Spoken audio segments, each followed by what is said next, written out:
Thank you, Deputy Speaker. I rise to speak on the Veterans Affairs Legislation Amendment 2015 Budget Measures Bill. This bill implements a modest improvement to entitlements of and services for our veterans. Labor will always support our veterans, and we strongly support this bill. Veterans are an incredibly important part of Australian society. Some people probably only think of our veterans once a year on Anzac Day, or perhaps a few remember Remembrance Day. And the last Anzac Day was especially memorable, being the 100th anniversary of the landings at Gallipoli, and Australia turned out, mingling with our RSL and acknowledging those who gave their lives and served 100 years ago. At the Anzac ceremonies I attended in Moreton, at Yeronga, Sunnybank, Oxley, Tarragindi and a few other venues, it appeared that there were at least double the normal crowds, people paying their respects to those who gave the ultimate sacrifice for this country and to all of those who've served or are serving and have returned.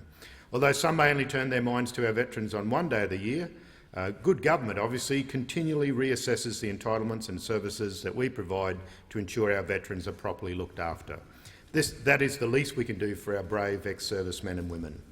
Our Returned Services Leagues do a wonderful job of supporting both current and ex-serving members of the Australian Defence Force and their families, as do other support organisations.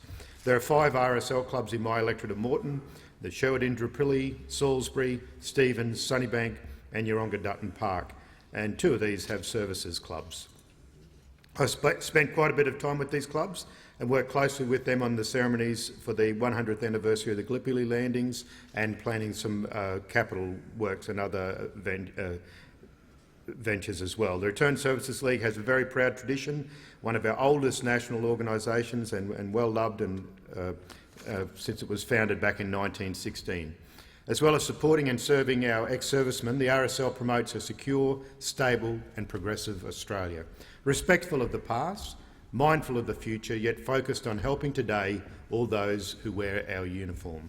This bill makes some improvements to the services and entitlements available to veterans, so it will help my RSL clubs do their job. There are 3 areas that this bill addresses.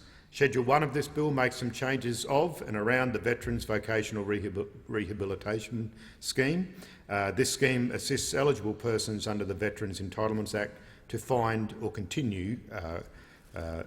suitable employment or continue in appropriate employment. The services available to veterans will be expanded to include the provision of medical management and psychosocial services. The medical management services will include monitoring of treatment measures with a view to restoring or maximising a person's physical or psychological function. The psychosocial services will provide individually tailored rehabilitation interventions and can include pain management, adjustment to disability counselling and family education.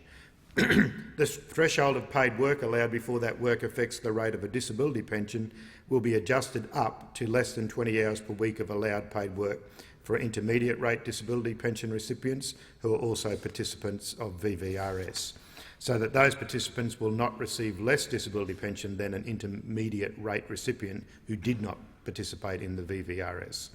Special rate disability pension recipients will have their maximum reduction adjusted to the equivalent of the intermediate rate of disability pension.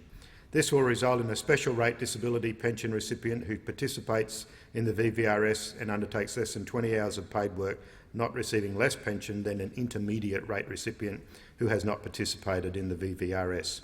The president of one of my local RSLs, Hugh Paulson, from the Sunnybank RSL, said in relation to these amendments, and I quote Hugh, "It is important in rehabilitation of veterans, whether it be addressing physical or psychiatric disabilities, that they be encouraged to work towards regaining the ability and the confidence to rejoin the workforce. Remuneration is a very important aspect of the confidence factor. It provides an added incentive. These folk find themselves out of the workforce at a relatively young age. They risk spending the majority of their life unemployed or unemployable." Thank you to Hugh Paulson for sending in those comments to my office. Intelligent observations from someone who does know, because prior to retirement Hugh was the Manager of Pensions, Advocacy and Welfare Services for RSL Queensland. The President of the Sherwood Indooroopilly RSL sub-branch, Kevin Alcock, also supports this amendment, saying, Anything that enhances the vocational rehabilitation of veterans is to be much applauded. Schedule 2 of the bill concerns itself with the appeals process available for reviews of original determinations. The current review arrangements create two separate pathways. As Hugh Paulson says, the current review processes are not only confusing for veterans, but younger veterans often find themselves falling into the trap of a no-win, no-fee predator. End of quote. I won't make a comment on lawyers, Hugh. I know you have such a fine regard for legal officers and lawyers generally, but I do thank Hugh for sending in those comments. The changes to be made to the review process under this bill will streamline the process into a single pathway, and that's a good thing. This part of the amendment has the full support of the ex-service organisations. Lastly, Schedule 3 of the bill will expand the war graves regulation-making power under the Defence Act 1903. Currently, Regulation 31 of the Defence Force Regulations 1952 provides for the repatriation of the remains of a member of the Defence Force who has died while on service. This amendment will allow Regulation 31 to be amended to include the repatriation of the remains of service dependents. It is timely that I speak in this amendment this week in the Chamber, because only 2 days ago we marked Vietnam Veterans Day, which is held on the 18th of August each year. 521 Australian servicemen were killed in the Vietnam War. 496 were repatriated to Australia with full military honours. There remain 24 Australian soldiers buried at Terendak, which is in Malaysia, and one other buried at Kranji War Cemetery in Singapore. The Terendak Military Cemetery is located on the west coast of the Federation of Malaysia. It is 13 miles north of Malacca, a beautiful city, but the cemetery lies within an operational Malaysian Armed Forces base. The base is currently home to the Malaysian Army's 3rd Division and 10th Parachute Brigade. There are stringent security requirements for access to the cemetery, which can be a hindrance for family members wishing to acknowledge their loved ones.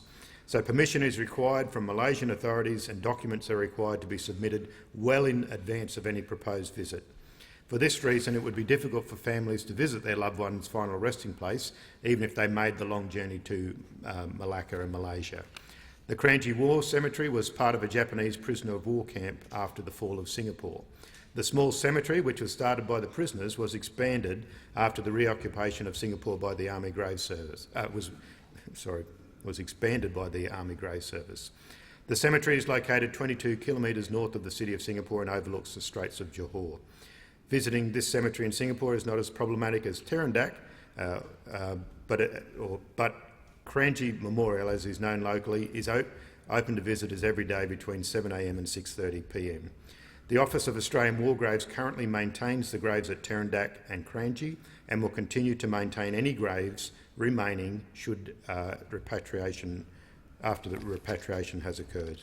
The 25 Australian soldiers buried at these two cemeteries are the only soldiers killed during the Vietnam War who have not been returned home.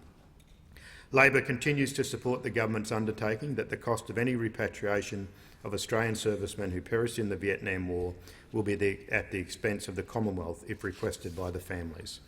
As well as those 25 Australian soldiers, there are 8 service dependents who accompanied veterans then serving in Malaysia who are also buried in the Terendak Military Cemetery.